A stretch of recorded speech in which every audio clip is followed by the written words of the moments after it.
Hi everyone, a very happy good morning to you all. UPSC mains answer writing practice में आज हम GS1 का it is my one of the most favourite questions. मुझे इस question का और मैं आज आपको एक क्वेश्चन भी दूंगी। We are going to discuss something very interesting today. तो ये मॉडर्न हिस्ट्री का क्वेश्चन है and this question is about कि जब ब्रिटिशर्स इंडिया छोड़ के जा रहे थे तो उन्होंने जो पावर ट्रांसफर था उसको इतना कॉम्प्लिकेट कर दिया जानबूझ के। मतलब या तो वो छोड़ के जाना नहीं चाह रहे थे या वो उन्होंने जितना कोशिश करी कि उसको डिले कर सके या जितना वो जिस हिसाब से पावर ट्रांसफर चाहते थे उस हिसाब से ही करके जाएं, नहीं तो हम कुछ गड़बड़ करके जाएंगे। सो दिस होल क्वेश्चन अभी थोड़ा सा लंबा होगा पर आपकी आधी हिस्ट्री का ये रिवाइज भी करवा देगा।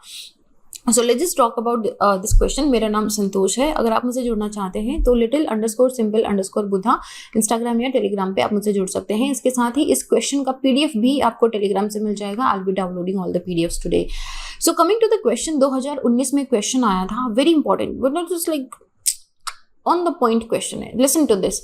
Assess the role of British imperial power in complicating the process of transfer of power during the 1940s। British imperial power मतलब ब्रिटिश, ठीक है। जब वो पावर ऑफ ट्रांसफर की बात कर रहे थे 1940s में क्या चल रहा था? वर्ल्ड वॉर 2 चल रहा था, राइट? तब क्या हो रहा था? और उसके बाद में जैसे ही वर्ल्ड वॉर 2 खत्म हुआ डीकोलोनाइजेशन स्टार्ट हो गया था, राइट? तो इवेंचुअली ब्रिटिशर्स को जाना ही था क्योंकि यूएसए भी उन पे प्रेशर डाल रहा था, हम भी यहाँ से फाइट कर रहे थे। ब्रिटिश की खुद की सिचुएशन खराब हो चुकी थी, उनके फाइनेंशियल एस्पेक्ट इतने अच्छे नहीं थे, उनकी जो पकड़ ऑन कॉलोनीज होती है वो धीरे धीरे कम ऑब्वियसली होने लगी गई थी और हम यहाँ से इतना रेजिस्ट कर रहे थे। देन इनकी जो अलाई मेंबर्स थे USA, it was also pressurising Britain की आप इंडिया के साथ डील करो, आप इंडिया को इंडिपेंडेंस। तो आई थिंक कंप्लीट इंडिपेंडेंस की बात नहीं करी थी बट या डेफिनेटली दे टॉक्ड अबाउट कि इनसे लाइक इनको सपोर्ट में लेके आओ। Anyhow, so the question is about कि जब British imperial power of transfer की बात कर रहे थे तो ब्रिटिशर्स ने पूरा process of power of transfers को कॉम्प्लिकेट कर दिया था 1940s के बाद। ड्यूरिंग द 1940s की जब बात आई है then we would be talking about the events which happened after 1940s, during 1940s and after that since our independence. तो इसके अंदर क्या आएंगे, जैसे हमारी अभी हम बात करेंगे, काफी सारे इवेंट्स आएंगे, लेकिन इसके अंदर 3 मेन मेजर पार्टीज थी। 3 मेजर पार्टीज बहुत जरूरी हैं। एक तो मेजर पार्टी थी, खुद 4 मेजर पार्टी थी एक्चुअली, जिससे कि खुद ब्रिटिश गवर्नमेंट, ठीक है, उनका यहाँ पे रोल। एक थी यहाँ पे हमारी Indian government, let's just call it की इंडियन नेशनल कांग्रेस। दूसरी थी all India Muslim league, right? और चौथी पार्टी हम बोलेंगे जो प्रोविंसेस थे, वो प्रोविंसेस जो थे वो मतलब वो ऑलमोस्ट अपनी इंडिपेंडेंस, बहुत सारे ऐसे थे जैसे जूनागढ़ हो गए, जैसे हैदराबाद हो गया, वो अपनी इंडिपेंडेंस खुद चाहते थे। तो यहाँ पे 4 मेजर पार्टीज हैं। इन 4 मेजर पार्टीज में किस तरीके से बातचीत हो रही थी, किस तरीके से पूरा प्रोसेस इन्होंने कॉम्प्लिकेट करा, व्हाट हैज हैपेंड। तो ब्रिटिश इंपीरियल, अगर आप एक्चुअली पूरी हिस्ट्री को बहुत अच्छे से पढ़ोगे ना तो आपको लगेगा कि दे did not want to transfer the power into the hand of Indians, ठीक है, लेकिन उनकी अब बस की बात नहीं रही थी। It became मतलब because of lot of obstacles and challenges उनको पावर ट्रांसफर करनी पड़ी थी। वर्ल्ड वॉर 2 ब्रिटेन के लिए बहुत ही चैलेंजिंग था। उनकी इकोनॉमी बहुत ज़्यादा हिल गई थी। Economy had suffered a lot of, उनकी इकोनॉमी इतनी बुरी हो गई थी कि दे लिटरली बिकेम हैंडीकैप्ड। उनके पास कोई पोजीशन नहीं थी कि वो जो ओवरसीज एक्सपेंशन या जो होल्डिंग है, एक्सपेंशन तो छोड़ दो, जो अभी उनके पास कैप्चर्ड है उसको भी वो होल्ड करके रख सके क्या। तो इवन वर्ल्ड वॉर 2 में जो 2 इमरजेंस ऑफ पावर थे, सोवियत यूनियन एंड यूएसए, उनका भी इमरजेंस हो गया था। तो उससे पहले वर्ल्ड वॉर 2 से पहले क्या था कि सिर्फ ब्रिटेन, यूरोप ज़्यादा सुपर पावर के थे, लेकिन वर्ल्ड वॉर 2 के बाद में अभी तो वर्ल्ड वॉर 2 जैसे खत्म हुआ, कोल्ड वॉर भी स्टार्ट हो गया था सोवियत यूनियन एंड यूएसए के बीच में। तो they both emerged as a greater power than the Europe, than the Britain, I would say. तो ब्रिटेन उस पोजीशन में नहीं था कि वो इन दोनों के लिए, इन दोनों के साथ किसी और फाइट के अंदर, किसी और बैटल के अंदर एंगेज हो, just to keep a hold on its own overseas colonies. क्योंकि ओवरसीज कॉलोनीज को एक तो होल्ड करने के लिए उनको वहाँ पे फाइनेंसेस भी देने पड़ रहे थे, उनकी मैन पावर वहाँ पे जा रही थी, and then again the position was also weakened. और उसके साथ ही हमारे यहाँ पे जो मूवमेंट ऑफ फ्रीडम स्ट्रगल था वो धीरे धीरे इंक्रीज, धीरे धीरे क्या, वो तो एकदम पीक पे था, ठीक है, क्विट इंडिया मूवमेंट के बाद से बिल्कुल पीक में था।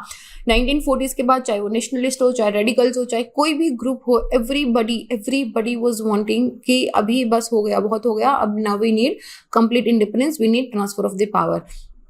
तो क्विट इंडिया मूवमेंट जब लॉन्च हुआ था ताकि ब्रिटिश इंपीरियल पावर को इस चीज़ के लिए प्रेशराइज करा सके कि क्विट इंडिया, भारत छोड़ो मूवमेंट जब चला था, और ये ग्रेजुअल प्रोसेस था, मतलब अभी प्रोसेस स्टार्ट हो चुका है कि now it is time that we are ready and we don't want Britishers to control our own country, ठीक है। तो अभी हो गया था, और उसके बाद में वो ग्रेजुअली धीरे धीरे बहुत सारी मीटिंग्स होती रही, एग्रीमेंट्स आते रहे, डिफरेंट प्लान्स आते रहे, एंड इवेंचुअली 1947 में वी बिकेम इंडिपेंडेंट।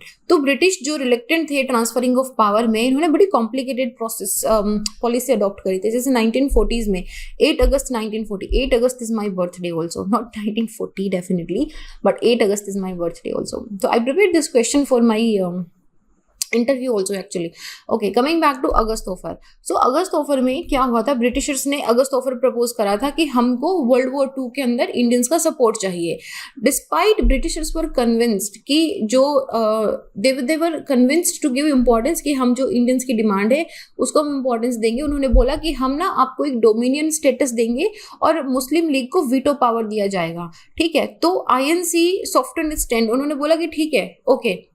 अभी 1940s में हम बोल रहे हैं कि ओके फाइन, हम डोमिनियन स्टेटस ले लेंगे, हम आपको सपोर्ट कर देंगे, लेकिन इधर वायसराय, लेकिन हमको ना वीटो पावर नहीं जचा। हमने कहा यार वीटो पावर किस चीज का मुस्लिम लीग को? वायसराय ललित को जो थे, इन्होंने एक प्रपोजल बनाया था जिसको अगस्त ऑफर बोला था। तो this was the first time जब the right of Indians were into consideration to frame their own constitution, कि चलो ठीक है यार, इंडियंस के लिए कॉन्स्टिट्यूशन बन रहा है तो इंडियंस से पूछ लेते हैं। हाँ, पहली बार चल रहा था। तो उन्होंने बोला कि जब वॉर खत्म हो जाएगा तो एक इंडियन रिप्रेजेंटेटिव बॉडी बनेगी जो इंडिया के कॉन्स्टिट्यूशन को फ्रेम करेगी, और इंडियन एग्जीक्यूटिव काउंसिल जो है, sorry not viceroy, executive council जो है, विदाउट एनी फर्दर डिले उसका एक्सपेंशन करा जाएगा और इसके अंदर ज्यादा इंडियंस होंगे और कम ब्रिटिशर्स होंगे। लेकिन एक तो वीटो पावर मुस्लिम लीग को दे दिया, और दूसरा इन्होंने बोला कि जो डिफेंस, फाइनेंस और होम पोर्टफोलियो है वो ब्रिटिश के पास रहेंगे। तो भाई 3 इंपॉर्टेंट तो आपने रख लिए, तो हमको क्या, एक तो डोमिनियन स्टेटस दे रहे हो, तीनों important portfolio, defence, finance and home आपने पास रख लिए। तो कांग्रेस वर्किंग कमेटी ने वर्धा की जो आईएनसी मीटिंग हुई थी 21 अगस्त 1940 को, इसको रिजेक्ट कर दिया। बोले sorry, no, we don't need your August offer, हमको सेटिस्फाइड नहीं है। तो इंडियन नेशनल कांग्रेस भी नहीं थी और मुस्लिम लीग भी सेटिस्फाइड नहीं थी। फिर अभी क्या हुआ कि अभी अगस्त ऑफर तो कर दिया, अभी ब्रिटिशर्स पे आ रहा है दबाव, उन पे पड़ रहा है दबाव कि नहीं, बातचीत तो आगे बढ़ानी पड़ेगी।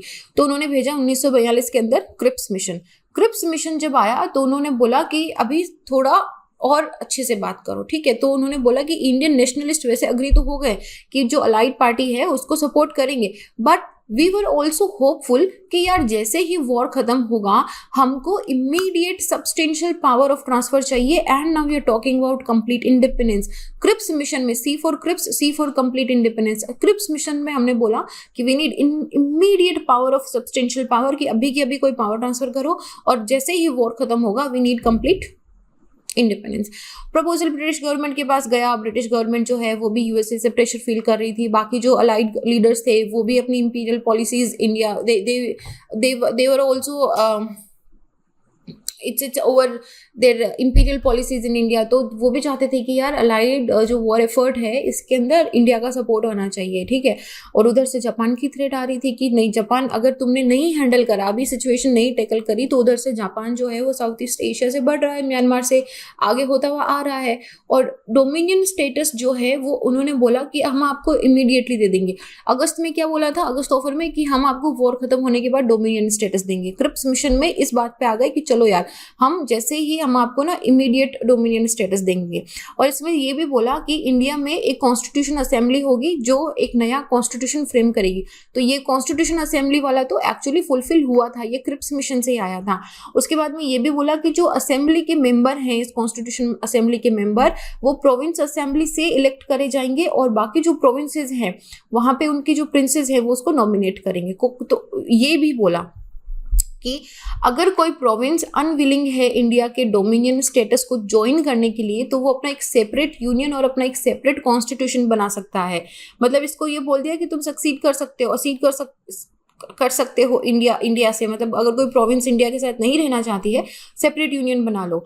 राइट ऑफ माइनॉरिटीज भी सेफ गार्ड कर दिए गए थे by negotiation between the constitutional assembly and the British government. In the main time जब तक नया कॉन्स्टिट्यूशन इन फोर्स नहीं आता है, इंडिया का जो डिफेंस है वो ब्रिटिशर्स के थ्रू कंट्रोल होगा और जनरल गवर्नर जनरल का जो पावर है वो इंटैक्ट रहेगा। हमने कहा ऐसे कैसे भाई, आईएनसी ने रिजेक्ट कर दिया। आईएनसी ने बोला कि ये नहीं चलेगा कि ये प्रोविंस, ये छोटा प्रोविंस टुकड़ा हो गया अलग हो गया, ये दूसरा छोटा प्रोविंस टुकड़ा हो गया अलग हो गया, ऐसे तो इंडिया के टुकड़े हो जाएंगे। तो उन्होंने इस चीज को बिल्कुल रिजेक्ट कर दिया था कि right of province to separate from the union हम कतई एक्सेप्ट नहीं करेंगे। दूसरा उन्होंने बोला कि डिफेंस तो हमारे पास होना चाहिए, हमारी कंट्री का, हमारे लोगों का डिफेंस हमारे पास होना चाहिए। वी डोंट एक्सेप्ट कि Britishers are going to control our defence. And third चीज उन्होंने बोली, सारा पावर तो तुमने गवर्नर जनरल को दे रखा है, वीटो पावर तक तुमने दे रखा है, हम कोई भी प्रपोजल लाएंगे वो वीटो पावर डला देंगे, फिर हम क्या करेंगे उस प्रपोजल का। तो unaltered power of the governor general also. और आईएनसी को, इंडियन नेशनल कांग्रेस को ये बिल्कुल नहीं लगा था कि ब्रिटिशर्स का कोई भी ऐसा प्लान है क्या कि वो, क्योंकि बातचीत ही नहीं करी उन्होंने कि हम आपको इमीडिएट ट्रांसफर ऑफ पावर कर देंगे, तो आईएनसी ने रिजेक्ट कर दिया।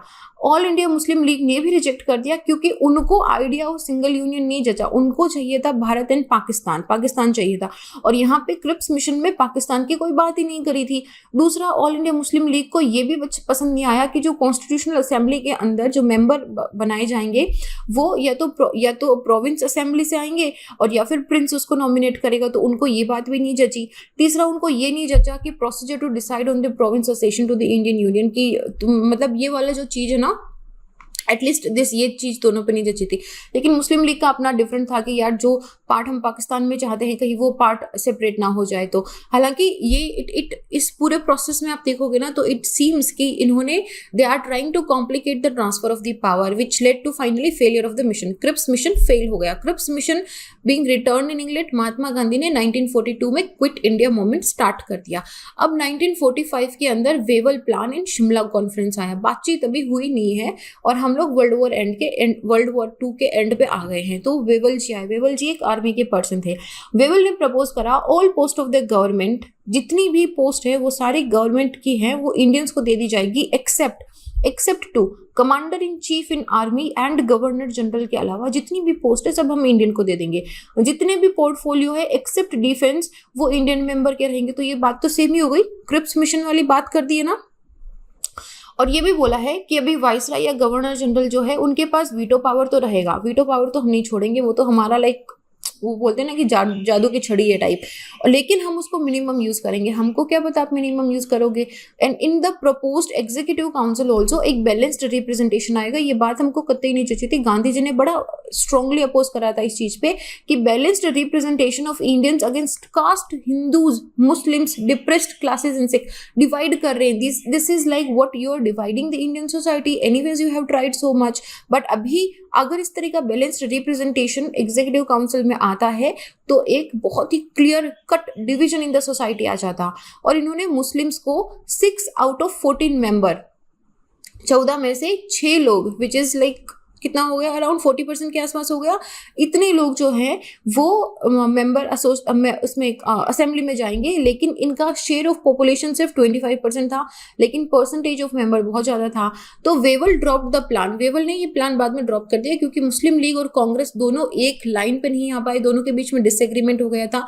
फाइनली जो वेवल का प्लान है वो शिमला कॉन्फ्रेंस 1945 के अंदर डिसॉल्व भी हो गया था और जो last chance to avoid partition था वो फेल हो गया था यहाँ पे। 1945 के बाद में जितनी कोशिश आईएनसी ने करनी थी, आईएनसी तो ऑलमोस्ट थोड़ा बहुत एक्सेप्ट करना उन्होंने स्टार्ट कर ही दिया था, but Britishers did not want, क्योंकि ये ना उनकी वो इज्जत पे धब्बा लग जाता कि एक तो तुम देश छोड़ के आए हो और दूसरे तुमने देश के टुकड़े करवा दिए थे। You know they were like supreme power and the white supremacy has still not gone away from this, but they wanted to have a very complicated yet peaceful solution. I don't know how, sometimes it's just like they wanted to delay it as much as they could. तो Wavell ने breakdown of talk announce कर दिया। उन्होंने बोला कि as Britishers के द्वारा ये एक्सेप्टेड नहीं था कि वो एक, और देखो ये बात भी थी कि उनको ये बहुत ही वो लग रहा था कि यार हम ऐसे कैसे छोड़ के चले जाएं।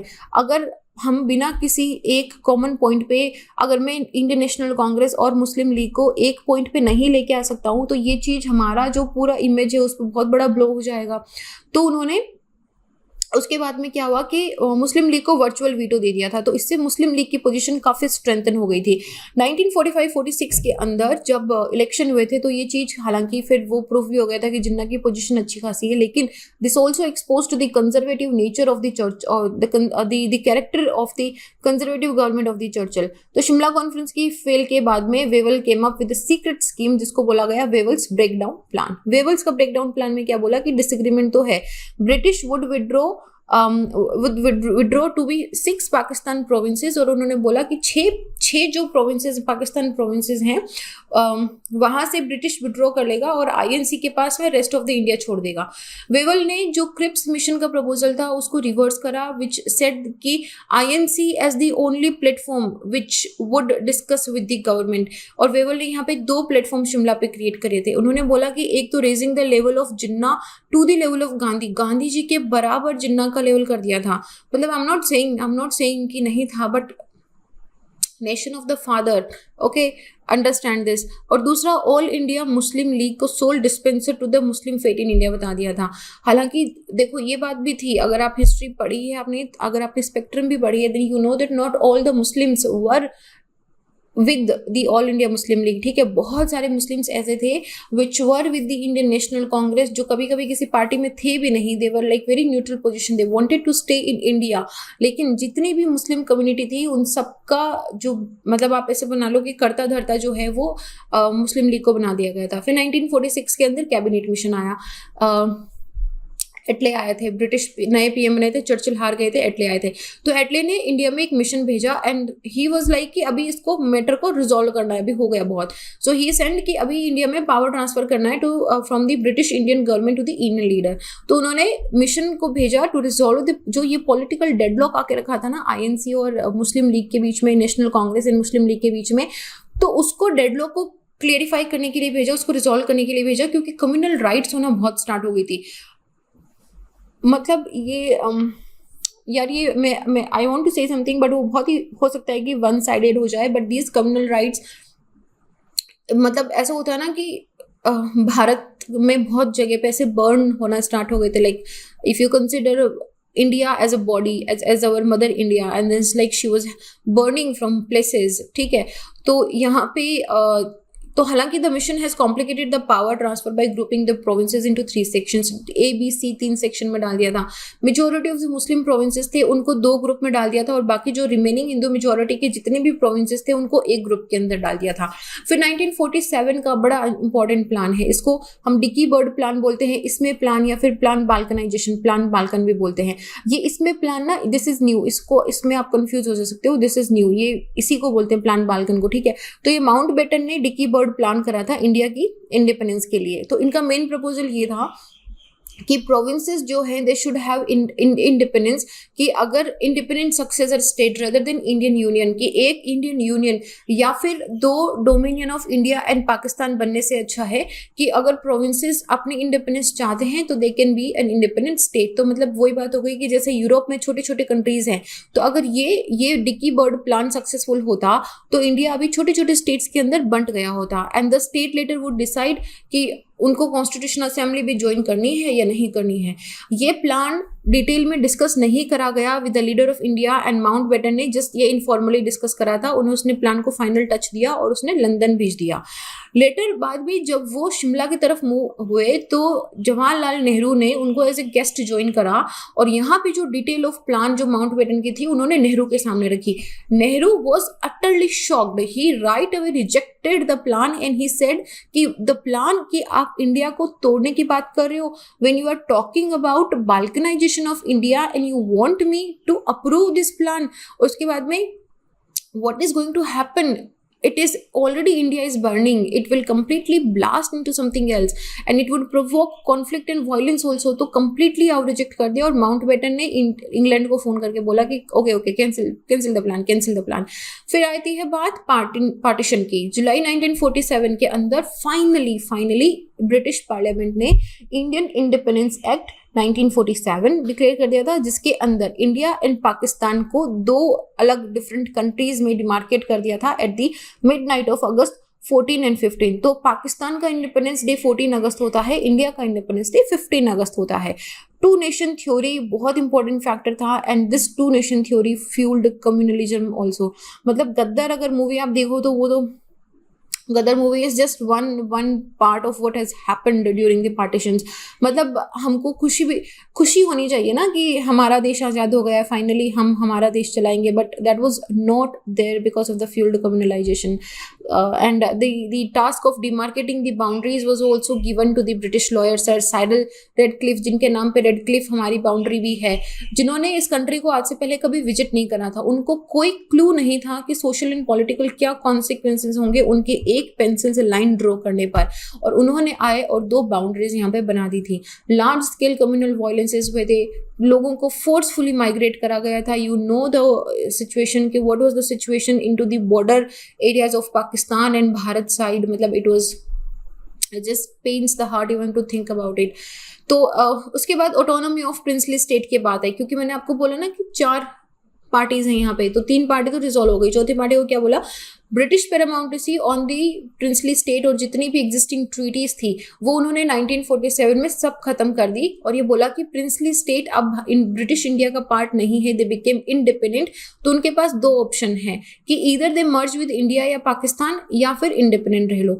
लॉर्ड माउंटबेटन ने, नेहरू ने, पटेल ने बहुत एफर्ट करे, फिर मतलब अभी ये ना कन्विंसिंग स्टार्ट हो गई थी, जितने चाहे जिन्ना हो, चाहे वो हमारे सरदार पटेल हो, चाहे जवाहरलाल नेहरू हो, एवरीबडी, जो हम स्टील मैन सरदार पटेल को क्यों बोलते हैं, क्योंकि इन्होंने भारत के टुकड़े नहीं होने दिए थे, स्पेशली प्रिंसली स्टेट जैसे कि कश्मीर, जूनागढ़, हैदराबाद। जूनागढ़ जो है वो पाकिस्तान के साथ जाना चाहते थे, हैदराबाद अपना इंडिपेंडेंट चाहते थे, कश्मीर तो बहुत समय तक आया ही नहीं था और उसकी सिचुएशन अभी तक ट्रेवल कर रही है हमको। तो इस तरह के जो सीरियस चैलेंजेस थे इनको टैकल करा गया था।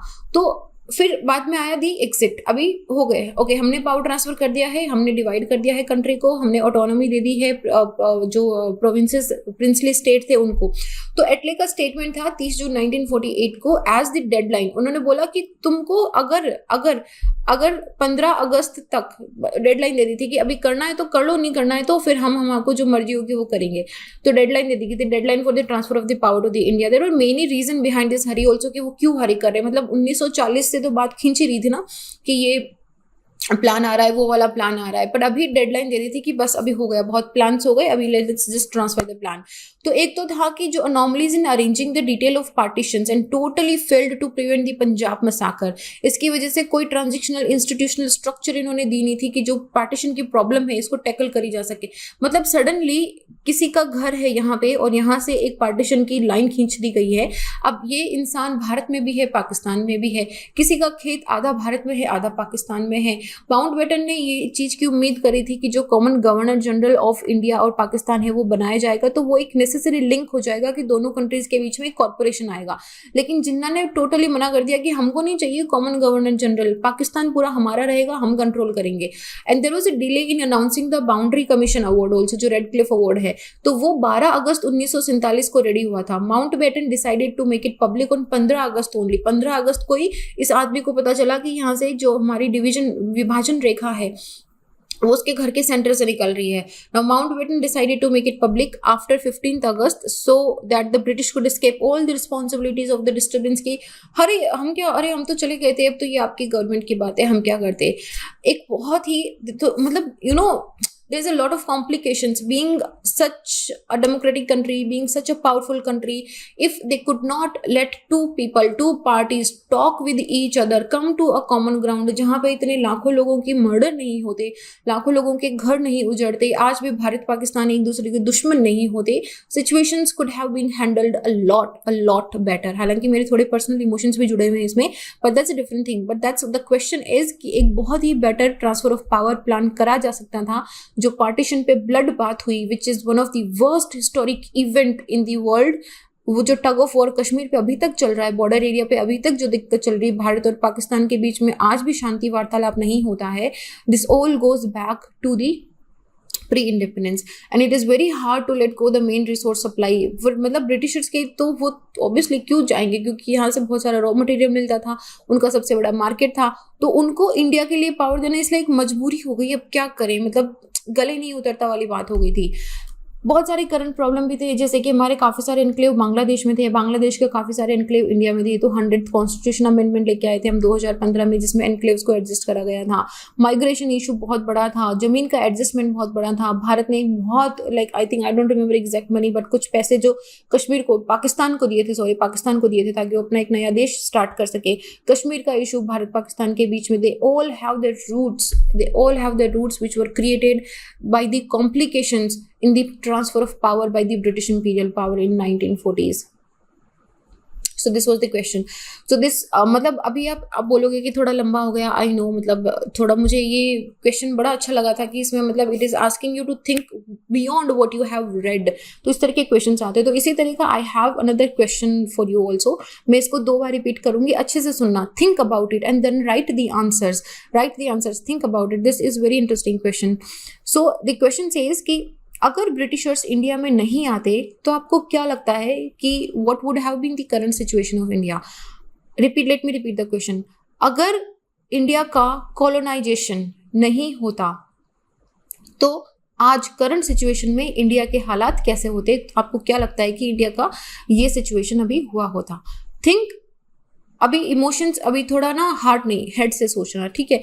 Think about all the aspects. ऐसे क्वेश्चंस के अंदर प्लसेस एंड माइनसेस दोनों एस्पेक्ट सोचो कि हम क्या थे, ब्रिटिशर्स ने कहाँ हेल्प करी, ब्रिटिशर्स ने कहाँ लूटा, remove Britishers from the line. अब थिंक कि अच्छा, जब हमारे मराठा थे, मुगल थे, निज़ाम थे और हमारे पास बाहर से इन्वेडर्स भी थे, तो फिर हम कहाँ होते, किस तरीके से हम अप्रोच करते अभी फ्यूचर के अंदर।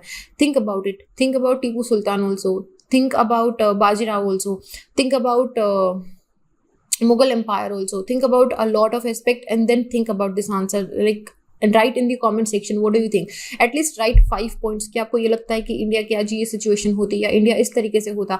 अब इसमें सब देखो, इसमें आप इंडस्ट्रियल एम्पावरमेंट भी देखो, आप इसमें सोसाइटी भी देखो, आप इसमें इंडिया जैसे अभी यूनाइटेड इंडिया है, इंडिया का एडमिनिस्ट्रेशन देखो, इंडिया की गवर्नेंस देखो, इंडिया का यूनिफिकेशन देखो, सारी चीजें एस्पेक्ट लेके चलना and then think of this answer, right. So this was it. अच्छा, if you have some answers you can drop me actually your answer on the little_simple_buddha on my Insta page और my Telegram also. This is very interesting question.